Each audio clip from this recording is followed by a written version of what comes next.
سلام درنو لیدونکو ستړي مشئ. پاکستاني جنرال ته د جنرال موبین سختې خبرې او سخت ځوابونه. جنرال موبین تیره شپه د اتلو نیوز په تودې خبرې خپرونه کې د یو پاکستاني ګلخان جنرال سید نظیر سره بحث کې میلمه و.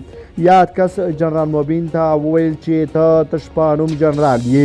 همدارنګه اشرف غني او ډاکټر نجیب ته یې هم بد الفاظ وکارول چې دې خبرو جنرال موبین سخت غوسه کړه چې خبرې یې دلته تاسو سره شریکوو. که سا وویل چې ستا اشرف غني زما ولسمشر ده، ته څنګه ورته وایې چې تښتېدلی ده؟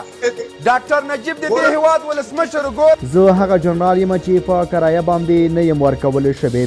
زه هغه جنرال یم چې د امریکایانو ټټو نه یم. زه هغه جنرال یم چې خپل هېواد مې ناټو او امریکا ته د دې لپاره نه دي ورکړي چې زما په ګاونډي او مسلمان هېواد برید وکړي. زه هغه جنرال یم چې خپله لور یعنې عافیه صدیقي مې امریکایانو ته د ډالرو په بدل کې نه ده ورکړې. زه هغه جنرال یم چې لال جومات مې نه دی بمبار کړی.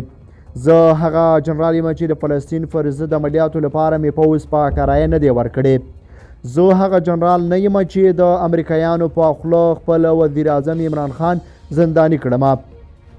د پوځ په تاریخ کې د ټول جنرالان د امریکا په فرمایش راغلي دي. هره جګړه یې هم بایللې ده او په بې عزتۍ سره ګوښه شوي دي. اشرف غني زما ولسمشر دی. ته څنګه ورته وایې چې تښتېدلی دی؟ ډاکټر نجیب د دې هېواد ولسمشر و. دوی موږ پورې اړه لري. داخلي موضوعاتو کې چاته د لاسوهنې او د یو افغان توهین اجازه نه ورکوو. کله چې ستا پوځ ته یو پاکستانی تر ټولو افغانانو غوره دی، نو قسم خورم چې د خپل هېواد سپی ستاسو په ټول پاکستان نه ورکوم. ته خو لا کوچنی یې. ستاسې منیر لا ما سره بحث نشي کولی. تاسو یې په اړه څه نظر لرئ؟ په دې اړوند را سره خپل نظریات کمنټ کې شریک کړئ. د لا ښکلي ویډیوګانو لپاره در سره زموږ یوټیوب چینل سبسکرایب کړئ. له ملتیا ومننه چې موږ سارې تر بیا ښه وخت ښې چارې